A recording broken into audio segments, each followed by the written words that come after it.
देखते हैं organs, mechanism और फंक्शंस क्या हैं यूनाइटेड नेशंस के। अलग अलग ऑर्गन्स जो है वो स्टैब्लिश किए गए ताकि यूनाइटेड नेशंस अपने ऑब्जेक्टिव्स को अचीव कर सके, और वो जो है यहाँ पर आपको एक एक करके बताए गए। सबसे पहले आता है जनरल असेंबली। सारे के सारे मेंबर नेशंस जो यूनाइटेड नेशंस के हैं उन्होंने इस असेंबली की मेंबरशिप एक्वायर की है, हासिल करी। जो रिकमेंडेशन है सिक्योरिटी काउंसिल का वो बहुत मैंडेटरी है, जरूरी है इस मेंबरशिप को हासिल करने के लिए। उसी के बाद ही जनरल असेंबली नेशन को मेंबरशिप देता है। एट प्रेजेंट अगर देखा जाए तो 193 मेंबर्स है इस वक्त जनरल असेंबली। जो साउथ सुडान है वो भी मेंबर बन गया यूनाइटेड नेशंस का 14 जुलाई 2011 को। इस असेंबली के अंदर हर मेंबर नेशन अपने 5 रिप्रेजेंटेटिव से ज्यादा नहीं भेज सकते। जनरल असेंबली हर साल मिलती है। हर मेंबर नेशन जो है वो एक वोट कोई भी इशू होता है उसके लिए डाल सकता है। शुरुआत में जो सिटिंग होती है, हर एक सिटिंग जनरल असेंबली की, एक जनरल सेक्रेटरी और 17 वाइस प्रेसिडेंट्स जो हैं वो चुने जाते हैं। एक जनरल सेक्रेटरी चुने जाते हैं और 17 वाइस प्रेसिडेंट्स जो है चुने जाते हैं। हर शुरुआत में जो भी क्या कहते हैं सिटिंग होती है जनरल असेंबली की। अब जनरल असेंबली मेनली डिस्कस क्या करती है? ये डिस्कस करती है इश्यूज और क्वेश्चंस जो कि अंडर आते हैं, जो परव्यू है charter of the United Nations उसके, और साथ ही साथ जो फंक्शंस या अथॉरिटीज हैं बाकी और ऑर्गन्स की यूनाइटेड नेशंस की, उनसे सब जो भी रिलेटेड इश्यूज या क्वेश्चंस होते हैं उनको ये जो है डिस्कस कर।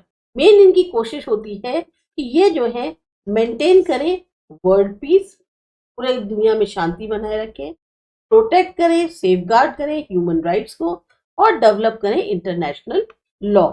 ये जो है इलेक्ट करती है मेंबर्स और बाकी ऑर्गन्स के यूनाइटेड नेशंस, जैसे 10 non permanent members security council के, 15 जजेस इंटरनेशनल कोर्ट ऑफ जस्टिस के, और जनरल सेक्रेटरी जब रिकमेंडेशंस होते हैं सिक्योरिटी काउंसिल के उसके बाद। जब भी जरूरत पड़ती है कोई चेंज की, ऑल्टरेशन की चार्टर में यूनाइटेड नेशंस के, तो इसको तभी ऑल्टर किया जा सकता है जब 2/3 मेजोरिटी जो उसके मेंबर्स की है वो प्रेजेंट होगी। ये फंक्शन परफॉर्म करती है कि ये जो है बजट भी देती है, सैंक्शन करती है यूनाइटेड नेशंस को। तो जनरल असेंबली का जो मेन फंक्शंस हैं या वो क्या काम करती है वो यहाँ पर आपको बताए गए।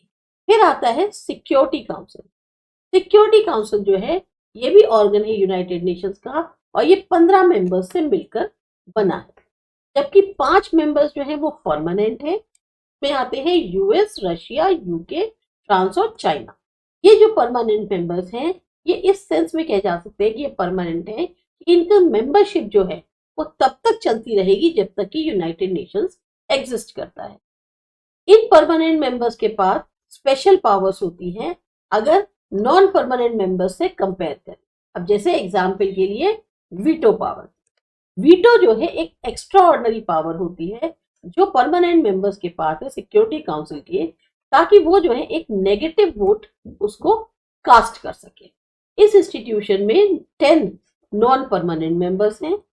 जनरल असेंबली इलेक्ट करती है नॉन परमानेंट मेंबर्स 2/3 मेजोरिटी से 2 साल के ड्यूरेशन के। जो रिटायरिंग मेंबर नेशन होता है उसको एकदम से जो है दोबारा इस ऑर्गन की मेंबरशिप नहीं मिल सकती। सिक्योरिटी काउंसिल परमानेंट ऑर्गन है, लगभग 9 मेंबर्स की सहमति जरूरी है 15 मेंबर्स में अगर कोई भी डिसीजन लिया जा रहा है जो कि रिलेटेड है प्रोसीजरल मैटर्स से, जबकि सहमति 5 परमानेंट मेंबर्स की मैंडेटरी है। अगर इनमें से भी कोई 5 सुपर पावर्स एब्सेंट होती हैं वोटिंग के दौरान, तो इसका मतलब ये नहीं है कि आप जो है उसने वीटो पावर यूज कर ली है। कुछ टर्म्स हैं प्रेसिडेंशियल पोस्ट की सिक्योरिटी काउंसिल की, वो जो है सिर्फ 1 महीने की होती है। अब जो टर्म होती है प्रेसिडेंशियल पोस्ट की, खासतौर से सिक्योरिटी काउंसिल के, वो 1 महीने की होती है। और जो मेंबर स्टेट्स हैं इस काउंसिल के वो होल्ड कर सकते हैं प्रेसिडेंशियल पोस्ट अल्फाबेटिकल ऑर्डर। अब देखते हैं मेन फंक्शंस क्या है सिक्योरिटी काउंसिल के। सिक्योरिटी काउंसिल का भी मेन फंक्शन है कि वो मेंटेन करे पीस और सिक्योरिटी पूरी दुनिया के अंदर। ये जांच कर सकती है किसी भी रिलेशन में अगर बाई चांस कोई डिस्प्यूट होता है डिस्प्यूट से संबंधित होता है या ऐसी सिचुएशन खड़ी हो गई है जिसके कारण युद्ध हो सकता है, तो ऐसे में ये जांच कर सकती है, ये डिसीजन भी ले सकती है। अगर ये चाहे तो किसी भी नए नेशन को मेंबरशिप देनी हो कि उसका भी डिसीजन ले सकती है, और ये भी ले सकती है कि कोई भी मेंबर नेशन है अगर जरूरत पड़े तो उसको हटा भी दिया जाए। सिक्योरिटी काउंसिल जो है कोऑपरेशन से जनरल असेंबली के अपॉइंट करती है जजेस इंटरनेशनल कोर्ट ऑफ जस्टिस। फिर आता है आपका third organ economic and social council. जो टोटल है मेंबर्स इस काउंसिल के वो है 54, जो कि इलेक्ट किए जाते हैं जनरल असेंबली के द्वारा 2/3 मेजोरिटी से। इलेक्शंस जो है वो हमेशा 2/3 मेजोरिटी जो मेंबर्स हैं जनरल असेंबली के उनसे कराए जाते हैं, वो भी अपने मेंबर स्टेट्स के।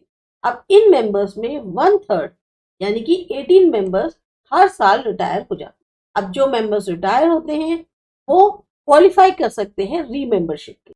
इनकी जो मीटिंग्स होती हैं वो साल में 2 बार होती हैं, और डिसीजन जो है वो मेजॉरिटी से लिया जाता है इन मेंबर्स की जो कि वहां पर प्रेजेंट होते हैं, साथ ही साथ वोटिंग से।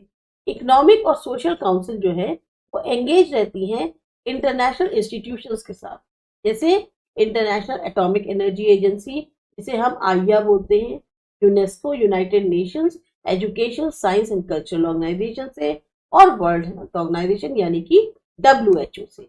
इकोनॉमिक और सोशल काउंसिल हमेशा जो भी मैटर्स होते हैं या कहते हैं ऐसे मैटर्स जो कि रिलेटेड होते हैं इकोनॉमिक, सोशल, कल्चरल, एजुकेशनल या हेल्थ से इंटरनेशनल लेवल पे, उनसे डील करती है।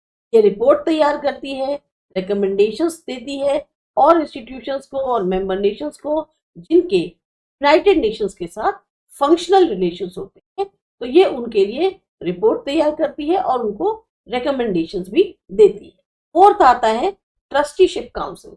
ऐसे मेंबर नेशंस जिन्होंने जिम्मेदारी ली है एडमिनिस्ट्रेशन की, खास तौर से कॉलोनीज के, जिन्होंने अभी तक सेल्फ गवर्नेंस एक्वायर नहीं करी है, उनको अपने दिमाग में ये बात रखनी होती है, अपनी रिस्पॉन्सिबिलिटीज को जो भी वो पूरी निभा रहे हैं उसको करते वक्त उनको ये बात ध्यान में रखनी होती है कि यहाँ पर इस तरह की जो टेरिटरीज हैं उसमें पब्लिक इंटरेस्ट जो है वो बहुत महत्वपूर्ण है।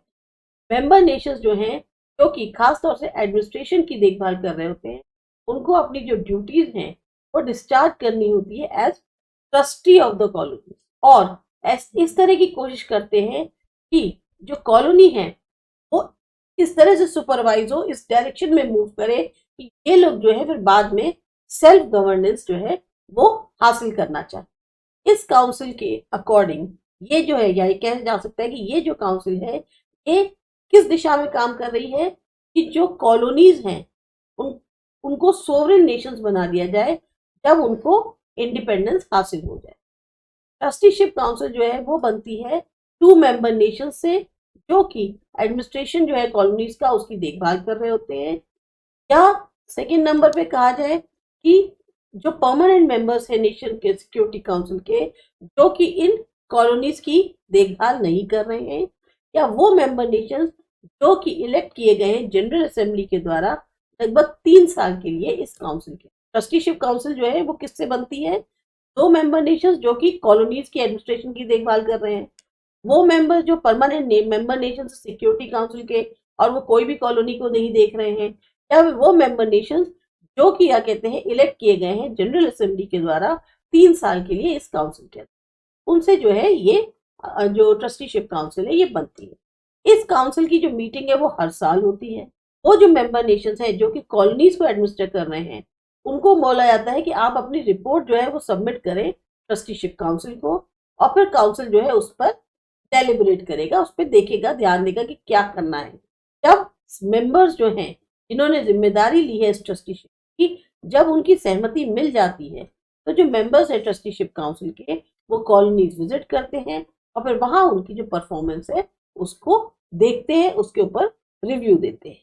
फिफ्थ आता है इंटरनेशनल कोर्ट ऑफ जस्टिस। जो प्रिंसिपल्स हैं जस्टिस के और इंटरनेशनल लॉ के उनको फॉलो करते हुए या इंटरनेशनल डिफरेंसेस और डिस्प्यूट्स जो है उनको सॉल्व करा जाता है। जो भी प्रिंसिपल दिए गए हैं जस्टिस और इंटरनेशनल लॉ के, इनको देखते हुए, इनको फॉलो करते हुए इंटरनेशनल डिफरेंस और डिस्प्यूट्स को सॉल्व किया जाना चाहिए। अब इस ऑब्जेक्टिव को फुलफिल करने के लिए आपको फॉलो करना पड़ेगा रिकमेंडेशंस जो कि दिए गए हैं लॉ एक्सपर्ट्स कमेटी के द्वारा। इंटरनेशनल कोड ऑफ जस्टिस जो है ये एस्टैब्लिश किया गया था इंटरनेशनल ट्रीटी से, अंतरराष्ट्रीय संधि जिसे कहते हैं। इलेक्शन जो जजेस का है इस कोड का, वो किस तरह से कराया जाता है, उसमें नेशनैलिटी का ध्यान नहीं देते हैं। जो क्वालिफाइड है हायर ऑफिस को होल्ड करने के लिए इस कोर्ट में, अपने चाहे वो अपने खुद के नेशन के हो या फिर जो वो स्कॉलर्स इंटरनेशनल लॉ के पूरी तरह से अप्रोप्रिएट माने जाते हैं और इस ऑफिस को होल्ड करने के लिए इस इंस्टीट्यूट। तो जो टोटल नंबर ऑफ जजेस हैं इस कोर्ट के वो है लगभग 15। कोई भी इलेक्शन एक जज का जो है वो मेंबर स्टेट से ज्यादा नहीं कर सकता, मतलब कोई भी मेंबर स्टेट जो है उसका एक से ज्यादा जज नहीं होगा। जनरल असेंबली और सिक्योरिटी काउंसिल जो है वो इनको इलेक्ट करती है सेपरेट सिटिंग। टेन्योर जो जज का है वो 9 साल का है और ये जो है पूरी तरह से एलिजिबल होते हैं रीअपॉइंटमेंट के लिए।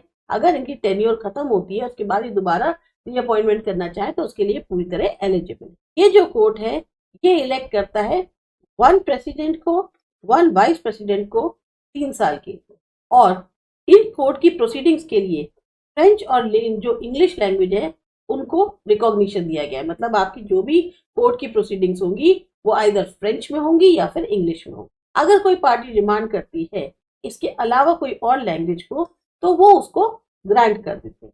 जो बेंच होती है जजेस की उसमें डिसीजन जो है वो सिंपल मेजॉरिटी से लिया जाता है।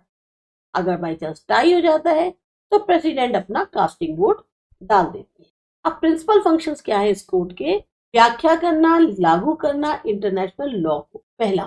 तो अगर बाई चांस कोई कंप्लेंट आई है तो उस पर डिसीजन देना, एडवाइस देना किसी भी ऑर्गन को, इंस्टीट्यूट को, यूनाइटेड नेशंस के कोई भी अगर लीगल मैटर है उससे संबंध।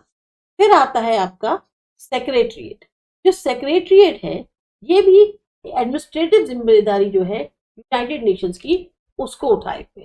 सेक्रेटरी जनरल इनको माना जाता है कि ये जो है प्रिंसिपल एडमिनिस्ट्रेटिव ऑफिसर। जो अपॉइंटमेंट होता है सेक्रेटरी जनरल का वो 5 साल के लिए होता है जनरल असेंबली के द्वारा। जब सिक्योरिटी काउंसिल जो है वो रिकमेंड करता है उसके बाद ही जो है अपॉइंटमेंट जनरल सेक्रेटरी का, सेक्रेटरी जनरल का होता है, जिसको कि 5 साल के लिए किया जाता है जनरल असेंबली। सेक्रेटरी जनरल को असिस्ट करते हैं 11 अंडर सेक्रेटरी जनरल और 5 असिस्टेंट सेक्रेटरी जनरल, उनके जो भी फंक्शंस हैं उसमें। जब ये ऑफिशियल सेलेक्ट हो जाते हैं तो फिर ये जो है अपने जो भी फंक्शंस हैं उनको पूरी तरह से इंडिपेंडेंटली नेशनल लॉयल्टी को ध्यान में रखते हुए परफॉर्म करते हैं। बेसिकली यहाँ जो बोला गया है वो ये है, जब इन ऑफिशियल्स का सिलेक्शन हो जाता है तो ये जो है पूरी तरह से इंडिपेंडेंट हो जाते हैं। मतलब फिर इनको कोई भी जो है वो नहीं कर सकता कि आपका टेम्पटेशन नहीं कर सकता। ये पूरी तरह से इंडिपेंडेंट होते हैं नेशनल लॉयल्टी से और ये जो है आराम से अपने फंक्शन को परफॉर्म कर सकते हैं। इसीलिए इनको जो है इंटरनेशनल चार्टर्ड ब्यूरोक्रेट्स कहा जाता है। ये ब्यूरोक्रेट्स किसी भी इंस्टीट्यूशन से या नेशन से इंस्ट्रक्शंस नहीं ले सकते जो कि यूनाइटेड नेशन से बाहर के। सेक्रेटरी जनरल जो है यूनाइटेड नेशंस के, उनको असाइन किया गया सबसे इंपॉर्टेंट फंक्शन यूएन के द्वारा, वो है एक अधिकार कि वो इनिशिएटिव ले, जो भी डायरेक्शंस हैं from the maintenance of world peace उसके लिए जो है वो इनिशिएटिव ले। सेक्रेटरी जनरल जो है अटेंड करते हैं एक चीफ एडमिनिस्ट्रेटिव ऑफिसर के तौर पे हर मीटिंग्स में जो भी 4 पॉलिटिकल ऑर्गन्स की होती हैं सिवाय इंटरनेशनल कोर्ट ऑफ जस्टिस के। सेक्रेटरी जनरल जो है इनको परफॉर्म करने होते हैं ये फंक्शंस जो कि असाइन किए गए हैं इन ऑर्गन्स के द्वारा इनको, सेक्रेटरी जनरल को। हर साल सेक्रेटरी जनरल प्रेजेंट करते हैं जो रिपोर्ट है वर्किंग ऑफ द सेक्रेटरीट की जो है जनरल असेंबली उसके सामने। तो ये सारे के सारे एक दूसरे से लिंक्ड है, कोई भी जो है अलग बिल्कुल नहीं है और सब किसके अंडर आते हैं? United Nations.